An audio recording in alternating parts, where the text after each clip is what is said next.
Efectivamente, el artículo 19 ha descrito el incremento. De acuerdo a nuestra metodología, observamos que hay 172 agresiones en el 2011, 207 en 2012 y 330 este año. Además, hay un incremento no solamente en las agresiones a periodistas, sino hay un incremento respecto a la violencia de género, también hacia las mujeres periodistas. Se ha recrudecido la forma en la que se violenta a las mujeres dentro de las marchas y se están tomando otras actitudes de Estado también al respecto. Está permeando dentro de la legalidad. Se están modificando las leyes a nivel nacional para recrudecer la violencia y que sea un aspecto legal. Si bien con anterioridad había encapsulamientos o había espacios donde se prevenía la violencia, que eso también es muy duro y muy complicado, porque prevenir la violencia ni siquiera está sucediendo en realidad, y esta intención de prevenirla realmente también es criminalizar la misma protesta. Lo que están haciendo ahora los congresos locales es cambiar esas leyes para intentar que el monitoreo o que se restrinja en general la marcha y le tengas que pedir a los gobiernos estatales la posibilidad de marchar. Entonces, se está recrudeciendo, sí, sobre todo en el Distrito Federal. Parece que hay una tendencia a raíz del jefe de gobierno, Mancera, de hacer una ciudad más segura, según su discurso, pero a cambio de violentar nuestras libertades fundamentales, ¿no? Nuestros derechos humanos fundamentales.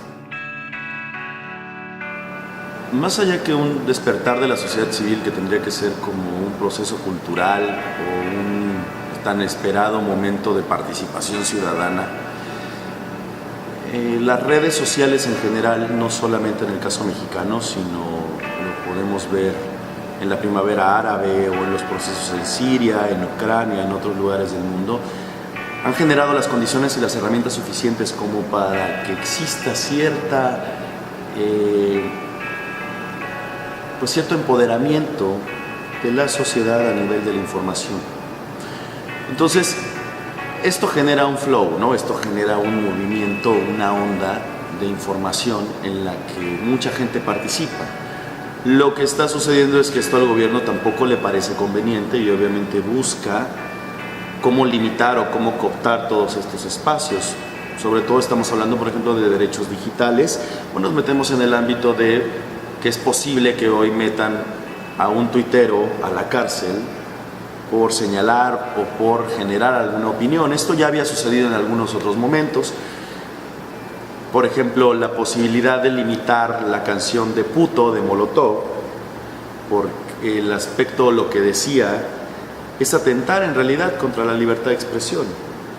Porque la libertad de expresión es un cambio que tiene que ser también cultural y está apegado totalmente a que el Estado no sea el que limita esa libertad de expresión.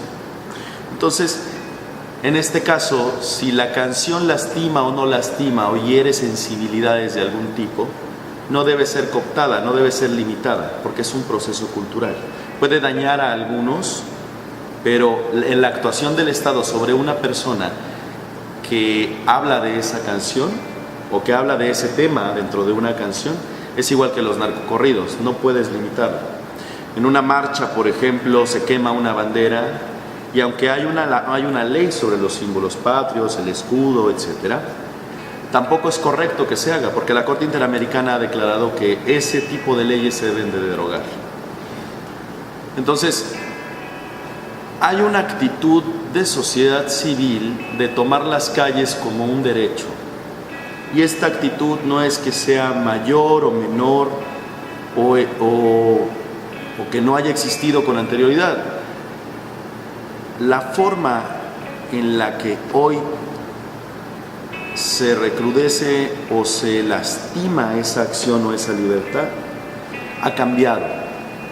Claro que hay más agresiones, eso es lo que dice el informe del artículo 19, pero ha cambiado la forma en la que se hacen las cosas. En pro de la prevención se encapsula gente que en algunos casos, no siempre, después se saca. Pero es un secuestro en las calles, a las personas que toman un video, que tienen una cámara, a las personas que toman una decisión sobre una imagen que puede ser importante. Sucedió también en el metro, ha sucedido en otros lugares y en otros espacios donde la toma de una evidencia es suficiente para criminalizarte o para definir que eres un delincuente de alguna forma. No hay una autonomía estatal porque los casos son muy pocos. Sin embargo, cada espacio, con cada territorio, construye de formas diversas la dinámica entre el Congreso o los contrapesos. Otra vez,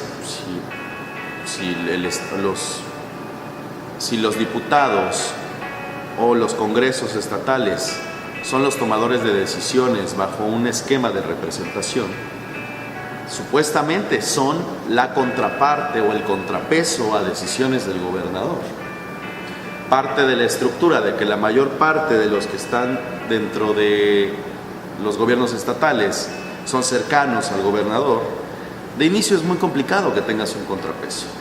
Después parte que las comisiones autónomas, las comisiones pro homine, las comisiones en favor de la persona, también son cercanos al gobernador, no tienes contrapesos.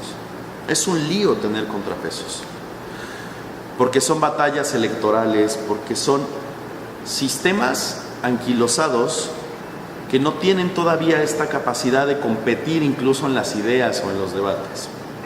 Entonces, lo que se vive en realidad es un espacio en el que estamos tratando de ponernos de acuerdo, todos, y entender cuáles son las instituciones o cuáles son las formas o las vías más adecuadas para estar en favor del ciudadano.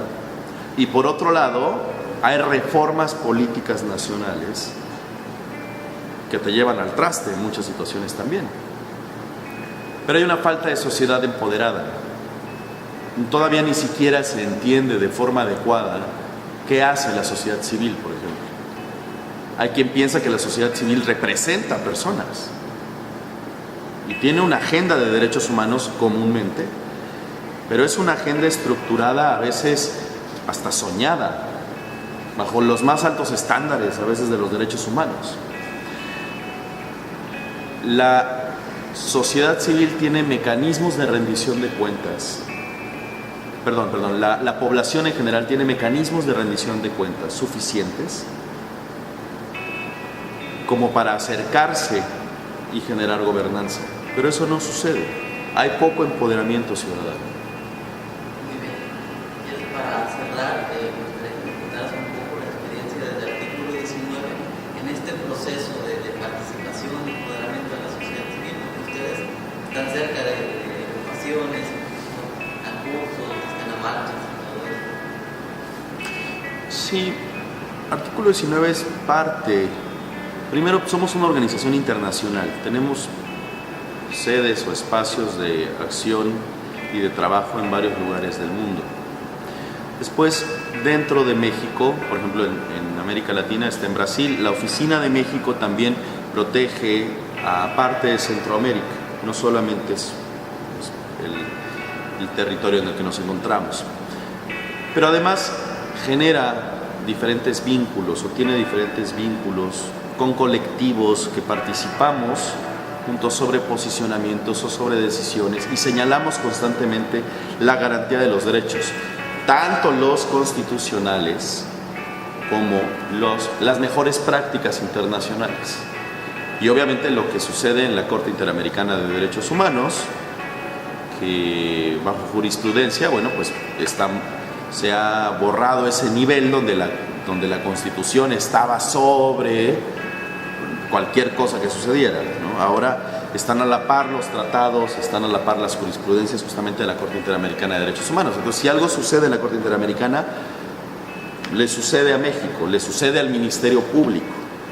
Entonces, lo que hacemos es tomar estas experiencias internacionales y traerlas y hablar o tratar de dialogar sobre cuáles son los caminos posibles, o sea, con la sociedad civil y a veces con los senadores o los gobernadores o con los espacios con los que podemos dialogar. En ese sentido, protegemos tanto la libertad de expresión como el derecho a la información. Entonces, tenemos diferentes áreas, hay un área legal, hay un área de protección, hay diferentes proyectos y en ese sentido, bueno, pues construimos talleres o construimos algunas cosas para los periodistas. Hay un taller de fotoperiodistas que es importante, ojalá puedan asistir, donde se les enseña o se les muestra en situaciones de riesgo cómo pueden actuar o cómo evitar ciertos espacios. Entonces, de esta forma se construye la sinergia de Artículo 19 con muchas otras redes, organizaciones, academia, etc. Estamos y seguimos buscando, obviamente, gente que quiera entrar a este proceso.